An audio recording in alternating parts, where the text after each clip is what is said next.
चंदनपुर गांव के छोटे से बस स्टैंड पर एक पुरानी बस एक आदमी को उतारकर धीरे धीरे आगे बढ़ जाती है।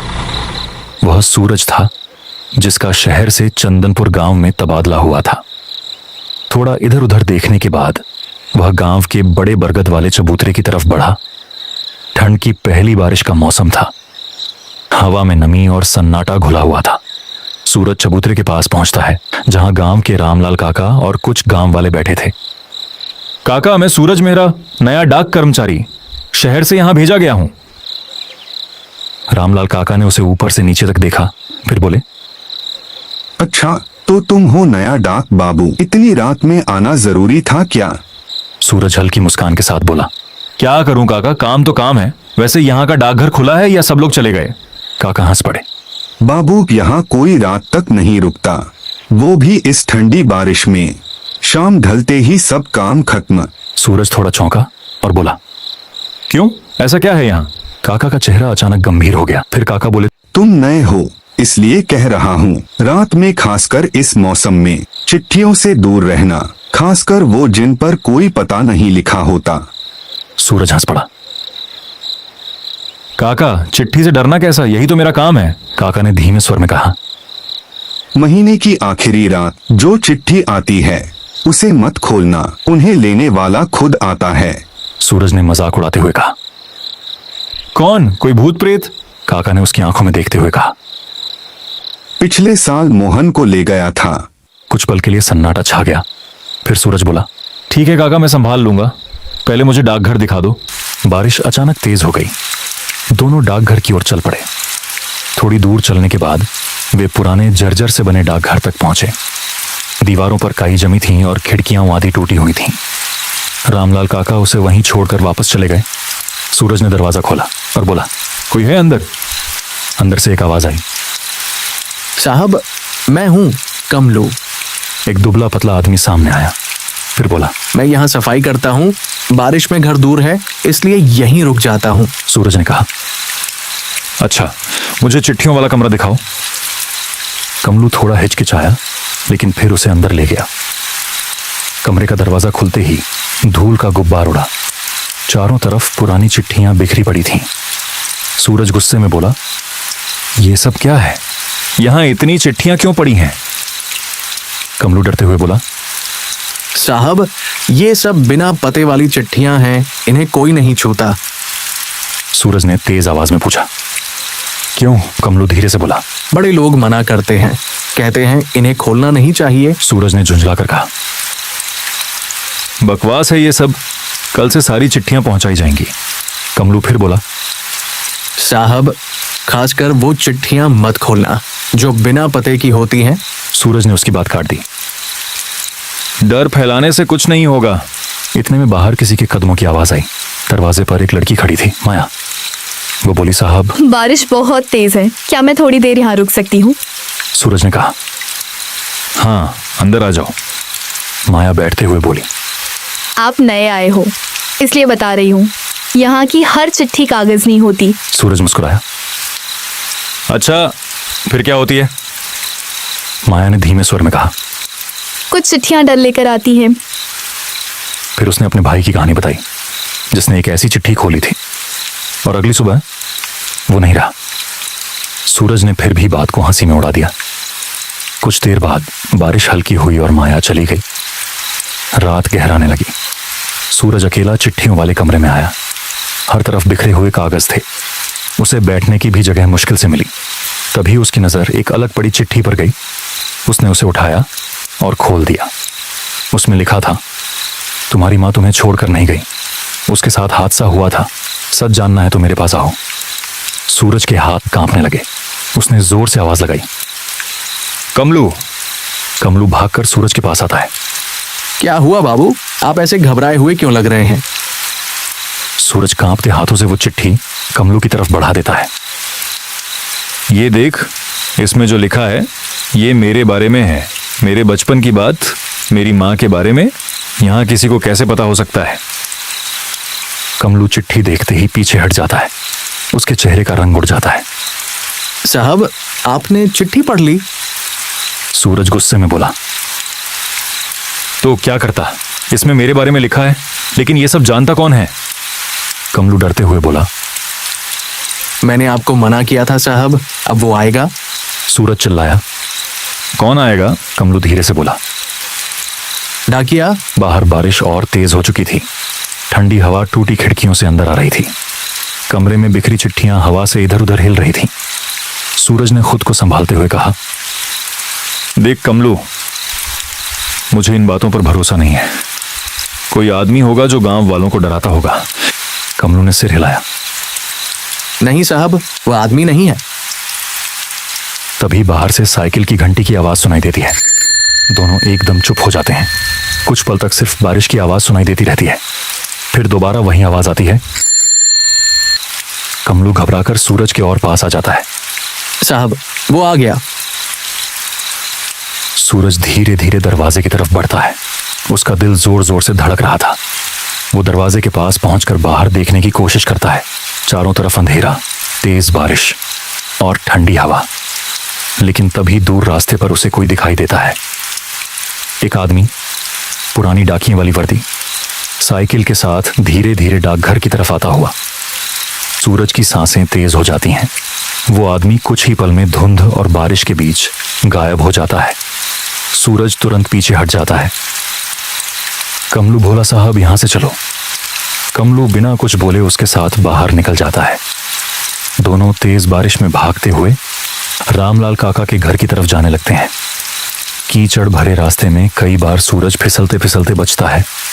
चलते चलते सूरज बोला, कमलू सच सच बता, ये डाकिया कौन है? तभी कमलू वहीं पर रुकता है और डरते हुए कहता है, बहुत साल पहले हरिया नाम का एक डाकिया था। वो इसी गांव में चिट्ठियां बांटता था। लोग कहते हैं उसके साथ बहुत बुरा हुआ था। सूरज बोल, क्या हुआ था?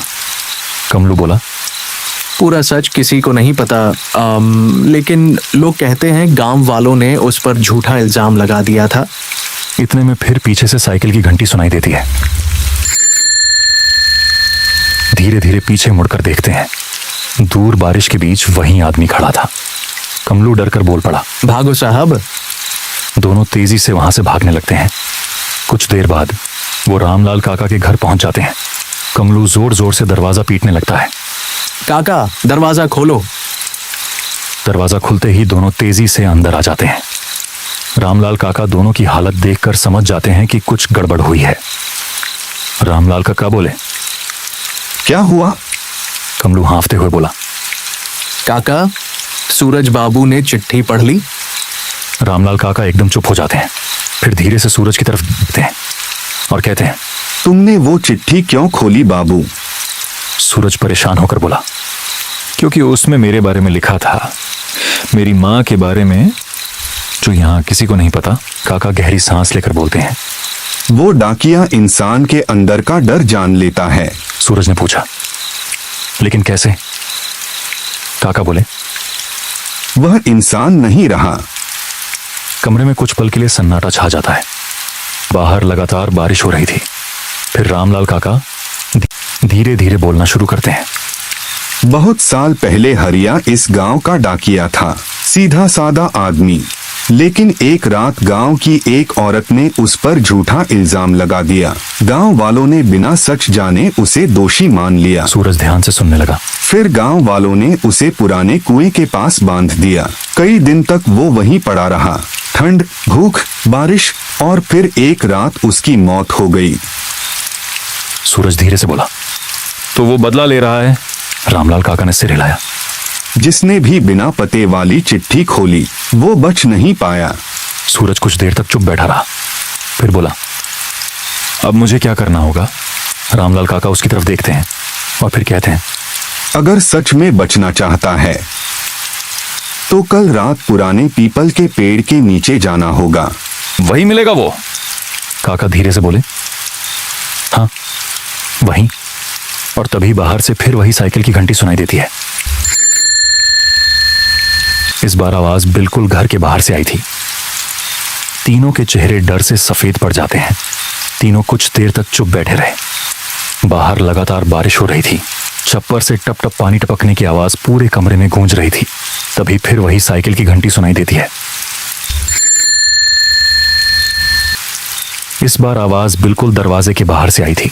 कमलू डर कर पीछे हट गया। काका, वो यहीं है। रामलाल काका धीरे धीरे दरवाजे की तरफ बढ़े। उनके चेहरे पर डर साफ दिखाई दे रहा था। सूरज भी उनके पीछे जाकर खड़ा हो गया। दरवाजा थोड़ा सा खोलकर काका बाहर देखने लगे। चारों तरफ अंधेरा था। तेज बारिश हो रही थी। ठंडी हवा अंदर आने लगी, लेकिन बाहर कोई नहीं था। सिर्फ कीचड़ में साइकिल के पहियों के निशान बने हुए थे। रामलाल काका ने तुरंत दरवाजा बंद कर दिया। अब वो तुम्हें छोड़ने वाला नहीं है बाबू। सूरज परेशान होकर बोला, लेकिन उसने मुझे ही क्यों चुना? रामलाल काका कुछ देर तक चुप रहे, फिर बोले, क्योंकि उसने तुम्हारे अंदर का डर देख लिया। सूरज धीरे से बैठ गया। उसके दिमाग में बार बार वही चिट्ठी घूम रही थी। तुम्हारी मां तुम्हें छोड़कर नहीं गई। वो बचपन से यही सोचता आया था कि उसकी मां उसे अकेला छोड़कर चली गई थी। उसी बात का दर्द उसके अंदर हमेशा रहा, और अब कोई अनजान चिट्ठी वही बात लिख रही थी।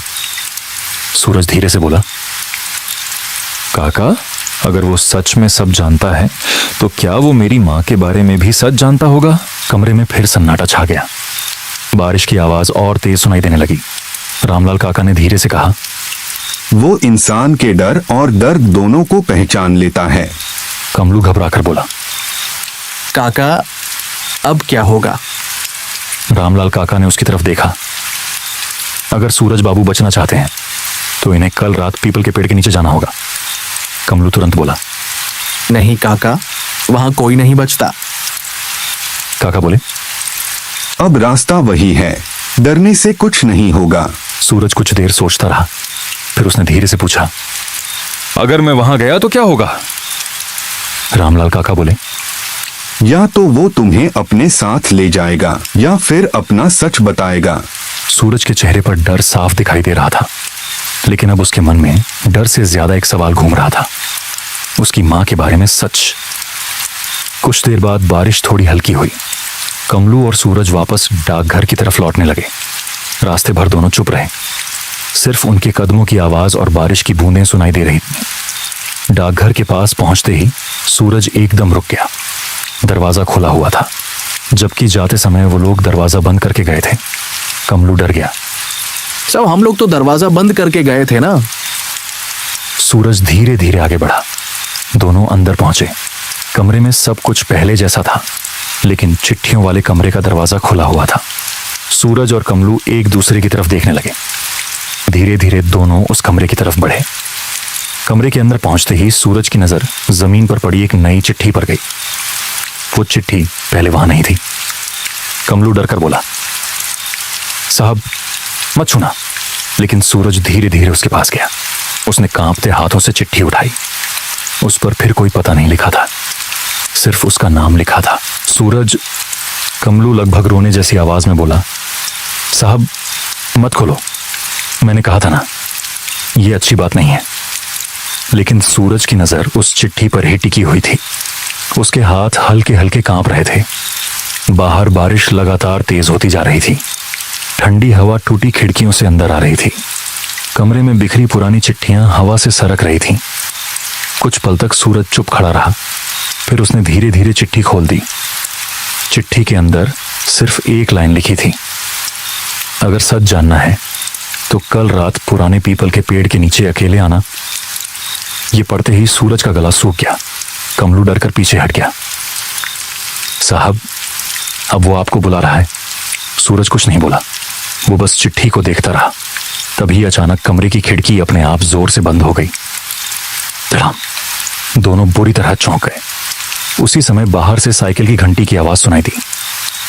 Ton ton. आवाज बिल्कुल डाकघर के बाहर से आ रही थी।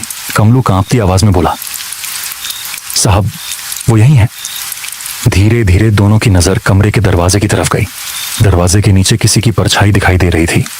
ऐसा लग रहा था जैसे कोई बाहर बिल्कुल चुपचाप खड़ा हो। सूरज की धड़कन तेज हो गई। फिर धीरे धीरे दरवाजे का हैंडल हिलने लगा। चर्र! कमलू डरकर पीछे हट गया। साहब दरवाजा मत खोलना। लेकिन तभी बाहर से एक भारी आवाज सुनाई दी, चिट्ठी पहुंचानी है। ये आवाज सुनते ही कमरे का माहौल और डरावना हो गया। बारिश की आवाज, ठंडी हवा और दरवाजे के बाहर खड़ी वो परछाई। सूरज कुछ पल तक वहीं खड़ा रहा, फिर उसने हिम्मत करके धीरे धीरे दरवाजे की तरफ कदम बढ़ाए। कमलू पीछे से बार बार उसे रोक रहा था। मत जाइए साहब, मत। कमलू पीछे से बार बार उसे रोक रहा था। मत जाइए साहब, मत खोलिए। लेकिन सूरज अब रुकने वाला नहीं था। वो दरवाजे के बिल्कुल पास पहुंच गया। उसने कांपते हाथों से धीरे धीरे दरवाजे का कुंडा पकड़ा और जैसे ही उसने दरवाजा खोलने की कोशिश की, अचानक बाहर सब कुछ बिल्कुल शांत हो गया। न बारिश की आवाज, न साइकिल की घंटी, न किसी के कदमों की आहट। सूरज ने धीरे धीरे दरवाजा खोला। बाहर कोई नहीं था, सिर्फ ठंडी हवा चल रही थी और जमीन पर कीचड़ में साइकिल के पहियों के निशान बने हुए थे, जो सीधे पुराने पीपल के पेड़ की तरफ जा रहे थे। यहीं से सूरज को समझ आ गया, अब उसे कल रात वहां जाना ही होगा।